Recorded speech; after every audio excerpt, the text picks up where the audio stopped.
Bonjour très chers internautes, partout dans le monde entier, ceux qui ont l'occasion à Kolanda Biso, parce que Kalati, beaucoup de séries et animations, on a besoin d'Internet. Des chaînes où ils ont mis impact à Sakanate, Congo 11, qui info, et puis Sabino, travailler de façon on a besoin d'Internet, na messe Google et Okama. Donc voilà, je suis aujourd'hui pour vous présenter un artiste congolais, un grand artiste congolais. D'ailleurs, le deuxième artiste congolais qui a signé un éditeur à niveau international, en dehors de Taboulay. Lui, c'est Papa Wemba. Oui, que extinction naie, salima qui n'a pas manière moko que monde entier et zolo bilango. Pourquoi pas biso moko ba oyaye.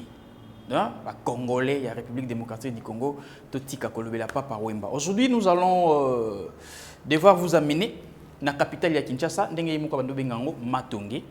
Donc, Tokokutana, naba Oyo, Bazalaki na Papa Wemba, comme ba ceinture, na pantalon, comme nous avons l'habitude de le dire ici à Kinshasa. Tokozwa ba témoignage. Qui était Papa Wemba? Azalaki Ndengenini pour Lilo comme artiste mondial. Et pourtant, il était notre propre fruit, nous, les Congolais. Mais Azalaki Ndengenini pour comme artiste mondial.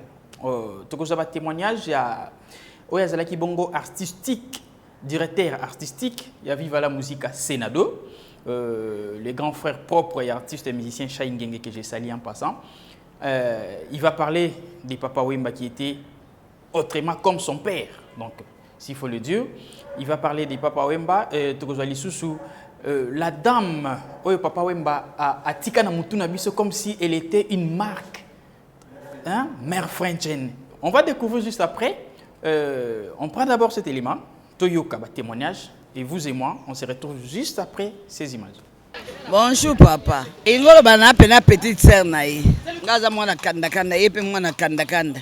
Leki na mine Jackie to ambula moko. Donc totana lupa una bango. Tant mouvement bandi ba msuba kimaka na bango. Balobi ya ba kokola bango ba mouvement otemenga to kota ke belé ba kokoringo na ba msusu to ebelé. O to kota ki na makama mouvement wana na ndenge pe na sans sortir sima ya viva. Nazaki petite sœur na kota tendeke ni mouvement ne bandi mpiaka. To memana biso so bana mike baleki ba sa répétition biso totala. Bon, tant ba sa répétition to koti pe na mouvement to do mona ondeke zo kende. Nandeke pe via ke poto reconnaître biso même biso na poto. Na e artiste belé hein. En tout cas Emene ayaki na misu na ngai. J'adore les Cambodgiens na misu na ngai, Kofi pe na misu na ngai. Puis na nani o ayemba nani oyo nani mwambalo Belo chase ki e matama e kokota alati mapuche ngaka. Nani mene apetanga yembi basali nzemo nani amoningo ndananga aebisanga natunisha mena rampena webi nzemo nguti papa yeye ngana na lukio kisasa mobimba na moni yote mokolo yokanga yokole ngai Nako benga mvuza toko pota lobite tokende aye o makobo soki na webole langa na bana ya viva mundele moko alingaki viva mingi komone monsieur Franchem tapesainga komba on pose avec kamade ya Papa Wemba so ba yeba o sa répétition apesanga pe kombo na bana bo mwana azaki kamade ya Wemba bako yana mwasi na ye ba ye opesanga kombo wana tous a opé ça va conseil puisque mouvement bandaki la réalité na bakata balupangu et pas pêche bakona noa ba pemeli na pe bakona ba noa do mouvement ya gilarté tant peut via zui ata biso bogo to alaika kota mouvement de zo kende mais vie ta zui a bosala biso te na mona poto likola vie talaga piaka mais ta rasui poto penaki bon na za reconnaissance de tout ce que tout langa bui fona tuna na loba banzembo ya gebele ta Kofi aye nanu nzembo basaka na Wemba boni okomoseka olela-lelaka yo moko na kati ya butu etala ngai mpe nasalaka se boye na ntango na nga nazwa eloko te motema lelo ekoma ndako ya ngele bolozi etikala se ya ngai me na mitini esika na nga mpe napesi yo raison zela nga nakozonga nakozonga selanga nakoya bolingo esili nanu te tika kolelalela nga nakoyoka mawa mwanango boumbu babwakela esenze na bomwana akola na kobanga princesse asenza sherinalaki bolingo ya suka te o tango ekotana talanga na nzela ayeye mama elela bon omonaka balobaka yanke na plan na yuma mpe na plan na ye wemba tango aosala miziki ayaki komona bilongi te wemba yemba kutu na nzembo mosusu ya bana kini kokoringo ayembela bauta bakoma kotombola mapeka ye wapi Deni Kanga makwambala wapi Merlin Lino Petit Jenny wanga alaji baba mavuela silika asilika penatina ona nzembo bana kini mouta mwana kini sota ebi nzembo wana en tout cas vivre que c'est moi bandaki muke eti eko koma pe niveau tango via kepoto a développer en tout cas si niveau akoma ki ezaka nzambe weza wemba te eza nzambe mutasala kibo panga na vivre makamba gwate ponga mone na bimasi mana ye na mona bango te yanke na plan na biso yuma pe na plan na so za mayele na vie oyeba nde no zokumbela vie na yo mais so za mayele te otikala na point so za kana tongo la muki otongi moninga ofingi moninga vie aki na biloko wana te vie eba ko solola qui cherche trouve yeba parole wana partout so la muki na tongo lobi qui cherche trouve kamu cherche kamu trouve bango no so bayaka ka kitoko yana mutu moko te oya yimbaka mabe po kofi petanga kota ki bayembaki nzemba ngai yuyo lokola molinga yuyu na banzaki ene siko tozalaki na yokili susu ngama mapolemiki na linga emene ayembaki nzembo kitoko nani amoni ngonda nanga ayebisa na episode moto loso to ayemba nzembo kitoko ngai nasangisaka nalobaka mabe mpo na mutu te do bango so bayembaki jado pasaki musala na ye ezala bango tu sele le roi yembaki do bato tu bauta na viva bayembaki fanfa de molokai bongo na lobi so na lobi siko redi mwana ngai redi bino mo boyeba nzembo ayembaka boyebi qualité na ye donc moto to asali mingi na viva ayembi kitoko moni chance ya redi alaki mwana papa afungwama ale kutu na bosana na ngai te mama wapi simetiare nga na pona kombo ya mobulu bopakola nga na nzoto se ya pamba mpo nazalaka amoure ya kitende ele réglage yoshi yamba moto réglage somo Al Pacino exemple a mondo yango nde religion nanga yaya olikamba moto asoka lobelo ondima te vraiment choc wana na korolo bango te pona lalaki na lamuki namoni abe koko atindelinga abe moko ya kopesa ngai liteya c'est elaki nga na lamuki nga lobi aliteya ngo lero nini abi wemba ko kufa yo poko kufa ngabi mais na ebike papa zoya papa ko kufa te mardi azoya mbala mo kaka na oki posta ko suba na telemi na ke toilette na zonga na mwana bato bano beta na porte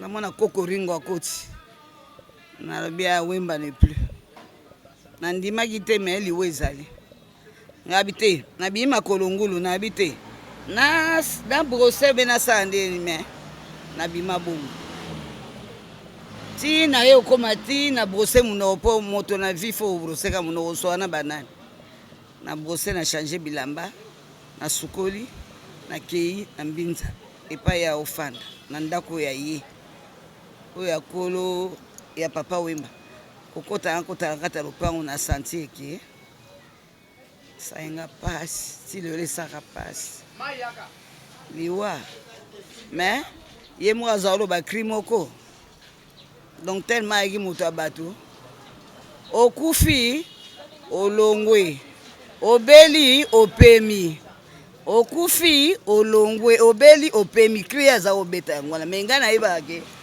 azali kaka ya nzela biso nyonso que son âme repose en paix. Oui, écoutez, quand vous parlez de Presley, c'est autre chose. Parce que Presley, c'est l'Américain que j'avais connu. Gilles Shongo Wembadio. Mais pour moi, c'est une grande personne parce que, écoutez, c'est un monument d'ailleurs. Mais à Lingala, là, écoute, on t'était là. On t'était là. On t'était là, c'est-à-dire, moi, je suis là, cause à la boya, je suis là, je suis là, répondre. Et pas Nangaï d'abord, Papa Wemba représente la famille en tant que Moutetela, en tant que grand frère, en tant que toute une famille, en tant que star du monde entier. Et puis voilà. Hein. Et alors quand il y a meilleur et à Papa Wemba, vous parlez de Papa Wemba, moi je parle de Gilles Shongo Wemba Dio. Eh bien, pour moi, na retenir Azagina Bolingo, Kosangisa. C'est-à-dire là où il y a un conflit, quand il arrive, n'est-ce pas? Même s'il y a un conflit, si ça, il arrive, conflit na bango, et pas nangai, c'est-à-dire unité d'abord. Comme disait le président Mobutu, l'unité nationale. Et pour lui, c'était comme ça. Partout où il passait, il a toujours été modèle. Voilà. Les lions, les lions, les lions, les lions.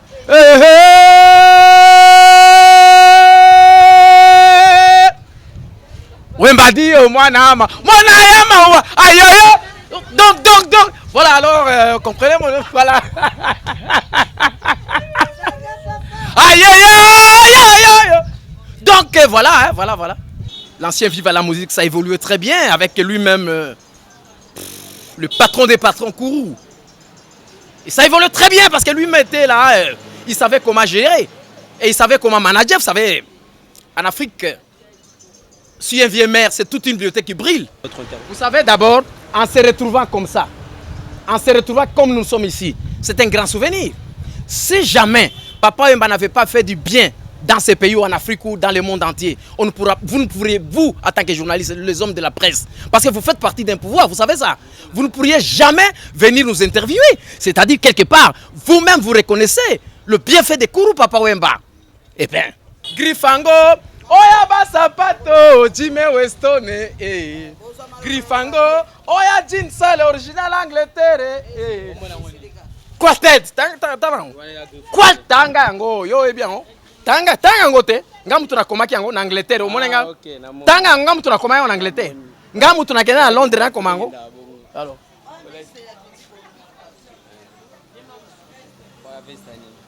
Mais tanga yo mon côté. Oh, ça va. Oh, prendre. Est-ce que vous allez comprendre ou vous comprendre? Ok, ma fumbe. Yoga, flèche. Wanyomile, wambapale, analengole, nyoya nyombi shalonya. Aha. Donc.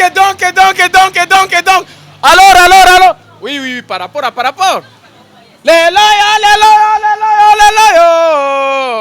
Merci. D'abord, je profite de cette occasion de dire au président de la République, je le remercie beaucoup, mais néanmoins qu'il me mette ministre de la Culture et Art. Que l'autre démissionne, moi je serai là. Merci beaucoup. Bonjour. Bon, l'État, Binot, l'État. Bonjour, Talabiso. Pardon, quoi. Moi, c'est la mission monument, qui Pierre Nabinoa. Na premier stade du 20 mai et représentant Papa Wemba Pamba. Vraiment, artiste Nabino monde entier décréta qui journée moko boy ponaye. Mais bino bozo bangote. Bo c'est la ta monument total à travers monument. Botika Pierre Nabino bo déposer ka ndengwana. Yami balé. Bo bon ça te sika ngo bokene ko la lisa pongia suka yaye po bino to bondime bo sala yango. So bo moni ke boko kate botika famille sala yango kaka na ndenge biso to kokela. Mais tous les rabino l'État parce qu'Azaki icône Azalaki a commis des patrimoine Yamboka. Et vous avez tout accepté aussi de le faire. Ce n'est pas que nous demandons, c'est vous qui nous avez dit que nous allons faire. Quand est-ce que vous allez le faire? C'est le moment. Bokei botikango. Mais beaucoup qui ne botikango. Mais maman l'État ils ont continué.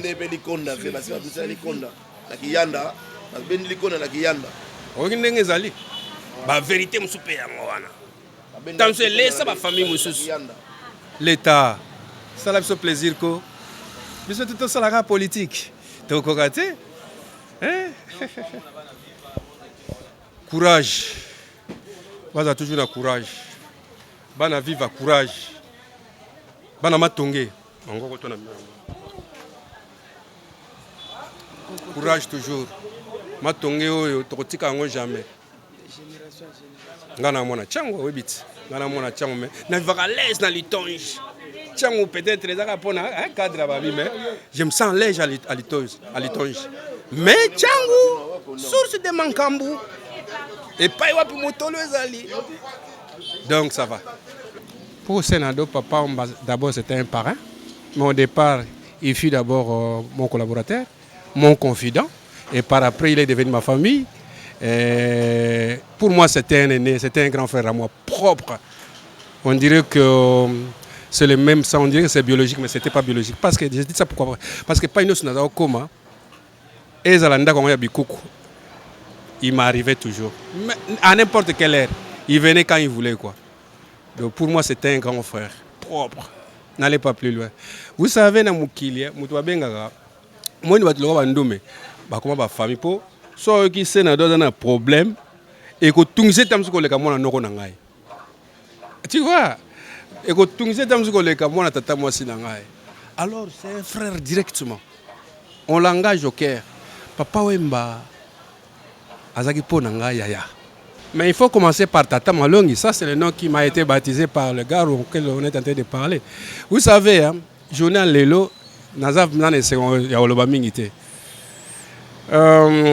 Eza journée moko to commémorakaye, to kanisakaye, to meka ko vivre un esprit quoi. Alors et ça la rana moi pas sina mawa jour le gola Lelo au banda ko loba ma papa Wemba.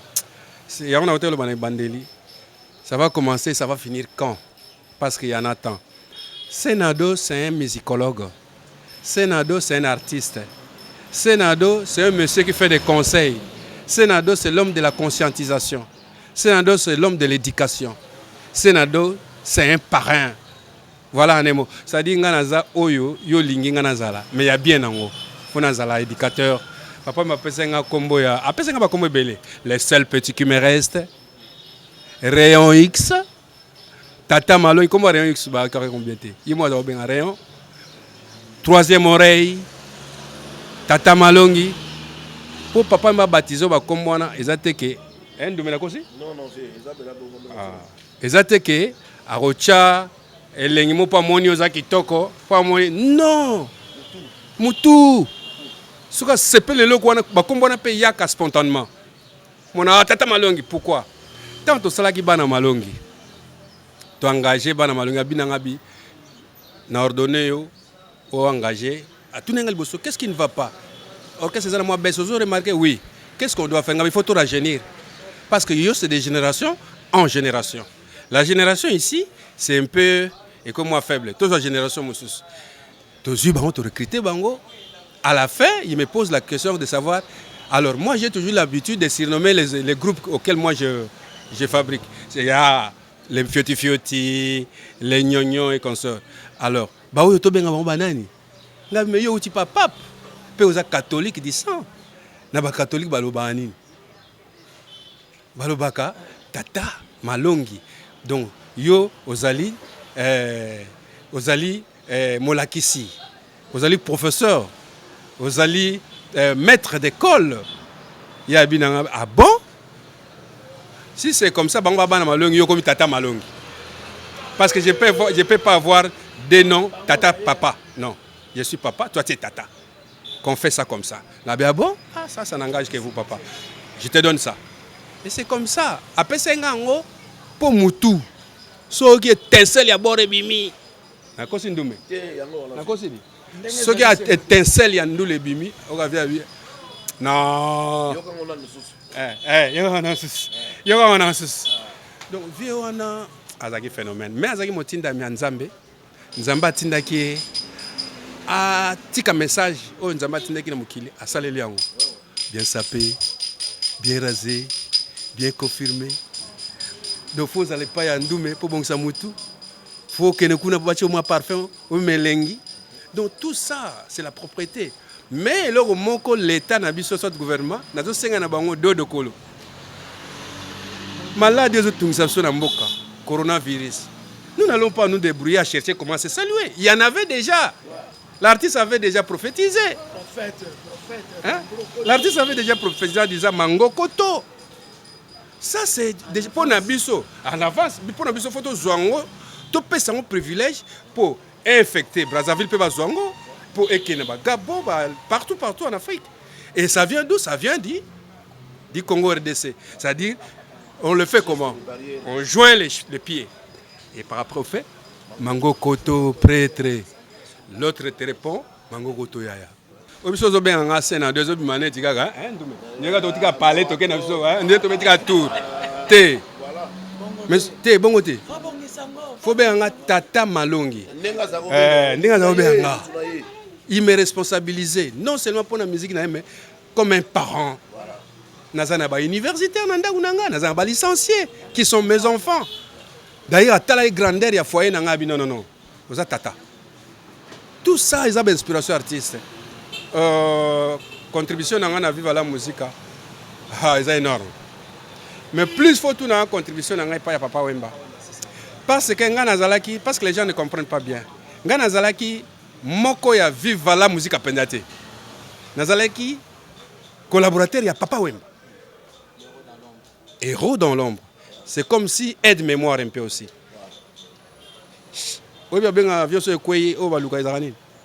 Boîte noire. Je crois c'est dans ce sens-là Nazalaki. Mais lorsque vous servez Papa Wemba, c'est automatique, vous devez servir aussi Viva la Musica. Et l'appellation d'autre molokaïste. Obligé. Ce sont des noms qui sont déjà reliés. Molokai, Papa Wemba, tout ça là. Les 3 noms là relient ce qu'il faisait quoi. Moi je crois que Papa Wemba, moi je n'habite na yagi na ebelete. Comme tu vas les cas, lambio, mais époque nanga, hein Doumé. Donc, à l'époque, mais l'époque, fallait que tout n'ait pas été bon. Mais pour Nanga, j'en ai fait quelque chose quand même. Le seul. Qui me reste. Ah oui, ça dit beaucoup na disque. Mokili Mobimba. Au confirmé Moutou. Machozi yango yoti na maliziga.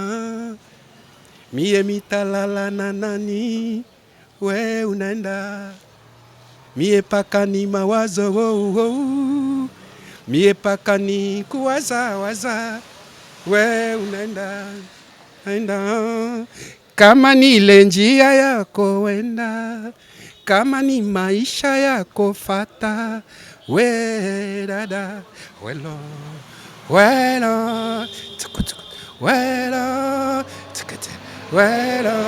choose that way.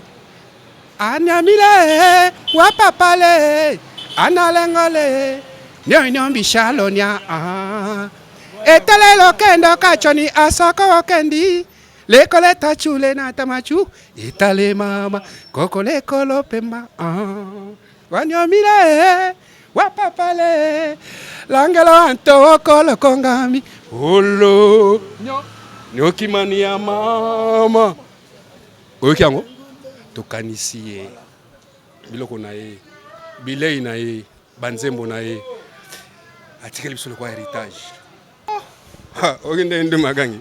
Remplaçable à Papa Wemba. Yonam doit remplacer Yoazata. Parlons d'abord ça. Bakoy ko imiter mais ça va pas t'égaler. Papa Wemba fut Papa Wemba. Les autres au bazos obi neti batu bayemba voix Papa Wemba. Obi ke sorta ba voix Papa Wemba bazay belé. Petit nanga pompe miya ke so yembi timbre Papa Wemba. Pauvre grand bâti. Timbre Papa Wemba. Même petit nanga mo propre chaipe, soit abimisi yango Papa Wemba. Petit rochero tabulei Papa Wemba. Demingongo Papa Wemba. Siko petit na biso aza kuna. Oui bien. Neymar. Petit Neymar. Papa Wemba. Ça dit ba couleur à Papa Wemba, ba tu vas na bandenge belé. Mais ce n'est pas Papa Wemba. Ce sont des imitations. Ah oui, tout est faillible.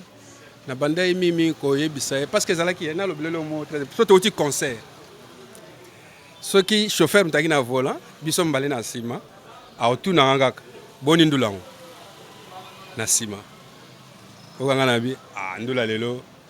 Bon Papa Wemba mtabeti kaka. Ça dit les aïna ngo danger te. Na zaki na vérité na website.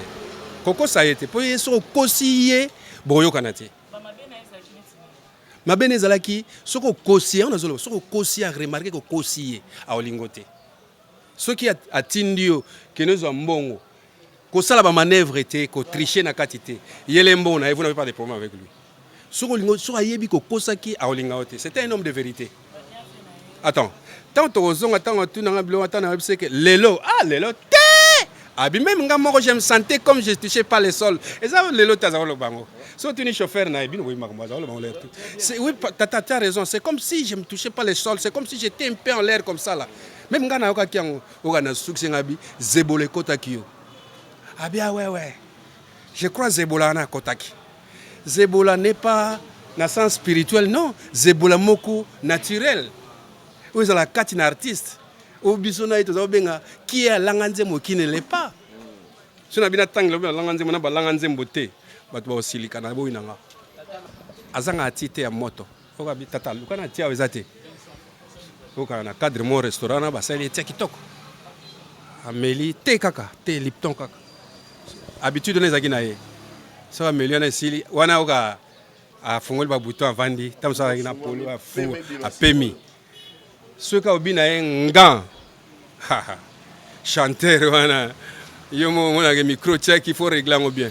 Et puis, ceux qui ont zoyemba, qui ont dérangé, ils ont mais bon, ils ont jamais. Il y a ceux qui ont monté au podium, je mettais et j'étais prête oreille. Alors il faut me dire des bonnes choses. Il ne faut pas venir me dire de n'importe quoi. Toi, tu n'es pas la personne qui peut venir me dire l'ancien année. Ça, c'est quoi ça? Donc, c'est un monsieur, il y a un mondele katina moindo. Motema mondele moindo na poso. Ah, il a beaucoup laissé, non? Il a laissé beaucoup de matière. Maître d'école, il a sonné. Examen, il y a tiki, il faut répondre à ce moment. Makambo belé, zembo ya tiki, rythme, principe de vie, principe artistique. Tout ça, les enfants doivent aborder ça pour bien faire la musique. Non, nga penza lokuta mabe. Orchestre nazalaki penza Dante. Na uta olobangwa, je risque de me répéter. Mais nazalaki dans parce que papa me mettait là. Lorsque papa est parti, j'étais vraiment découragé. Na monaki avec qui on va faire la confidence. Il faut y avoir confident nanga. Il y a des gars, t'attendez. Ça nous quitte melati, ça nous quitte lia. Tokena mo restaurant. Ndeni ba makambo wana, ato solangwa to bimanon. Donc ba confidence moko na mona ko ndire so na bani ko vanda wana na ko banga tam so mo lingala na biso ba artiste mo etengami muke famille na ye e ko zonga na mabe na sima place ba we so ba yoka ba loba yo tikala la famille na sima ça boy pour tout éviter na milieu musical makambo rebelle je me suis retiré mais s'ils ont besoin de moi en termes de conseils je suis là nazara toujours na disposition na bango. Ngam na remercier Binot. Ngam na remercier Bino parce que vous s'est déplacé. Na mukola lelo boya. En tout cas na remercier télévision na Bino Makasi en tout cas. Na linga otala mo mingi. Atala ngo penza atala ngo na. Ezana ki toko mo ya otala kwa. En tout cas. Merci na yembe belé. Je crois que vous avez aimé témoignage où je crois que Bino quelques éléments na bato balandi biso. Je me souviens que une fois, moi j'étais avec Papa Wemba avant que Akoufa. Nabokasité, il y a Sylvie Koufukisa, en direct à Belgique, je crois, tant que à occasion que l'on a émission, Papa Wemba m'a serré sa main droite.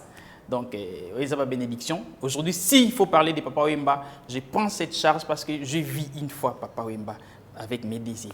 Donc voilà, je salue Didier Kamanda, l'homme en matériaux durables, en direct qu'il y a France. Sacré qui m'a Kilimanjaro, et ça y a une émission, il faut ezala. Donc je te dis, c'est YouTube, moi, Fisto Manouana Aye. Donc je vais commencer avec une série des émissions, des présentations, partout, vous serez. Beaucoup d'occasions à Kolandangaï. En direct d'Italie, je salue Didi Nzwanzou, chérie propre, il y a Madame Francine Nadège. Je crois, joyeux anniversaire, on a vu ça 5 ans. Derrière la caméra, je salue l'artiste Marlon Mouchele. Pourquoi pas Aigle Manouana? Parce que tout ce qu'il a fait, c'est ce que moi je fais.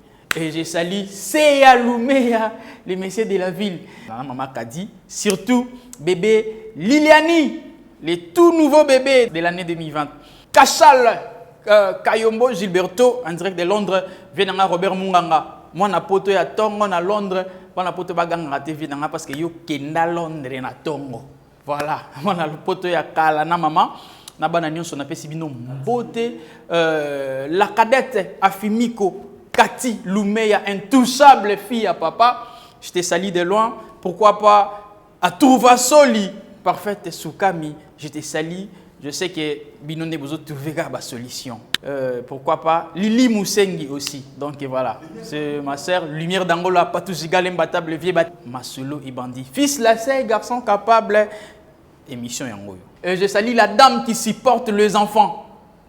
La dame qui supporte les enfants pour clore. Maman Lili Lumeya. Merci maman pour tout. Je ne peux pas finir cette émission sans avoir gopé sa mot na Eli Lumeya. Naozala ingrat. Eli Lumeya prof. Tout le monde a roulé dans sa poto bien que confinement. Et ça lui bien Dan Lumeya mais c'est le coach. Tu peux si bien nombre passe pour Vandi Kiti Kimputu et Papi Digital. Na yebi ke na osala nyonso. Tu peux présenter album na émission Oyo. Donc voilà, je vous aime bien. Portez-vous bien. Que Dieu vous garde surtout et restez chez vous.